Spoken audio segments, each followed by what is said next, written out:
In this video, I'm going to talk about how, why, and when I prune ornamental grasses, and I'm going to show you 3 different methods I've used to prune them.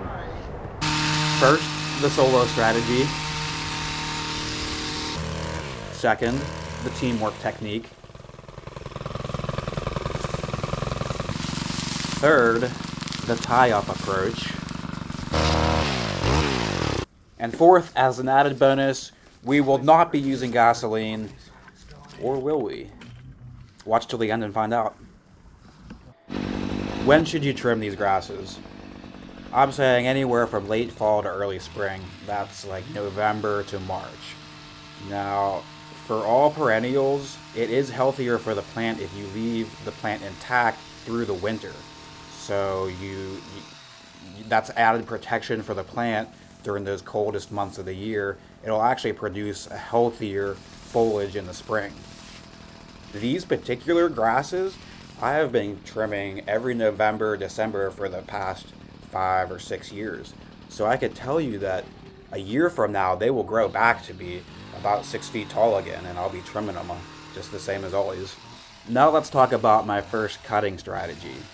I'm employing the solo strategy here. As you can already see, I've cut around the outside of the plant and pulled the dead material away.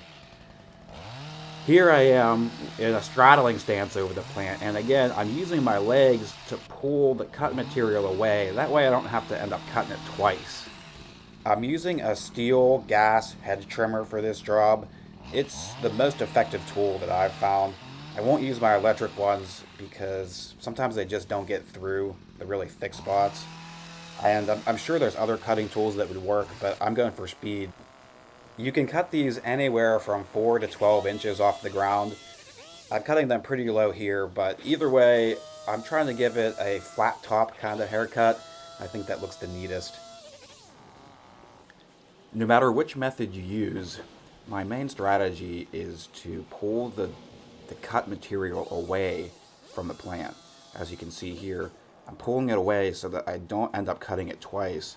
If I do that, I'll end up with a bunch of small pieces and it won't be as easy to clean up.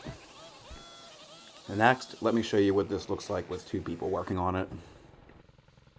The first thing that needs said about the teamwork method is that you have to be aware of yourself and the other person. I don't use it. That means that you have to remember that you're paying attention to the job. You can't forget what's going on.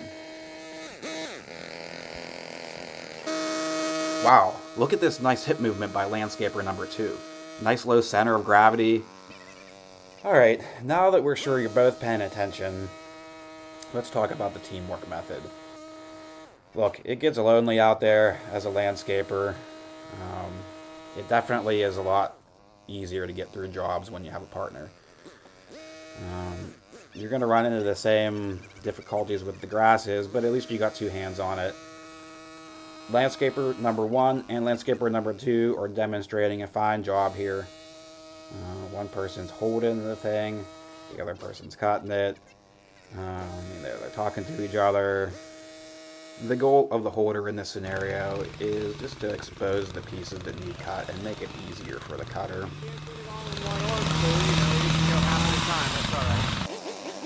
See, landscaper number 1 is saying you don't have to grab the whole thing at once, just grab half of it.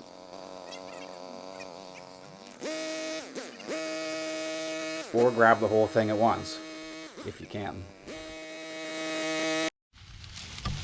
Why don't we just cut these ones and let them fall onto the sheet on this side?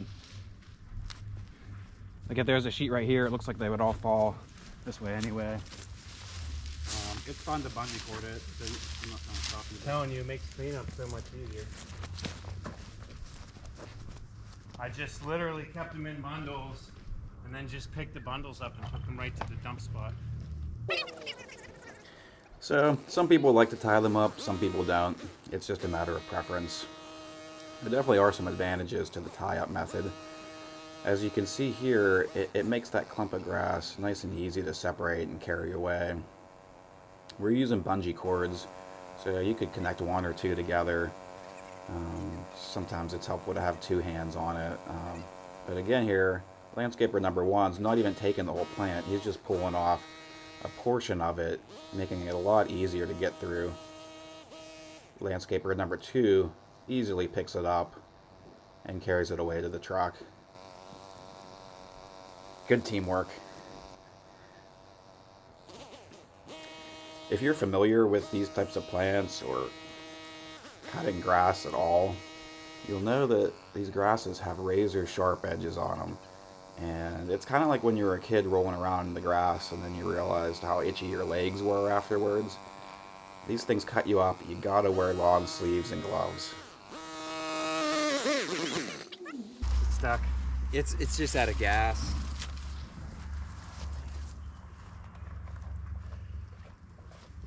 Yesterday I wore long sleeves. I should probably put my fucking long. Definitely do not ever light gasoline on fire. That is extremely dangerous. I don't know how you could trim these bushes with gasoline. It would just make a mess. Good. Now, obviously we're working on these grasses as a team, but the point of the tie-up method is to make it easier for one person to handle. As you can see here, landscaper number two can handle the whole thing. He can wrap it, tie it up, and cut it. And then the point is that it's not falling all over the place, a little bit easier to manage. I'm going to go back to the beginning. We're almost done here. I do have some closing comments. All these jobs we completed in 2022. So they were done in the fall. And they basically were completed at the time they were requested by the customer. The main reason that I always trim these grasses in the fall is because what will happen is the leaves will fall out to the side and then start to collapse and fall onto the sidewalk, start to look a little bit messier. Snow will pile up on it and weigh it down. So they look good right now, but by the end of the winter, they'll look a little messier. It'll be sloppier. So another thing is I'll get leaves and other debris that collect and pile up behind this grass. And the whole point is just to make the property look as neat as possible. Keep in mind, this one is a commercial job, so cleanliness of the property is the highest priority. The last thing I have for you is a few before and after pictures of this office. Please give me comments. Let me know what you think about what I do here. I really appreciate you watching the whole way to the end of the video. Thanks a lot.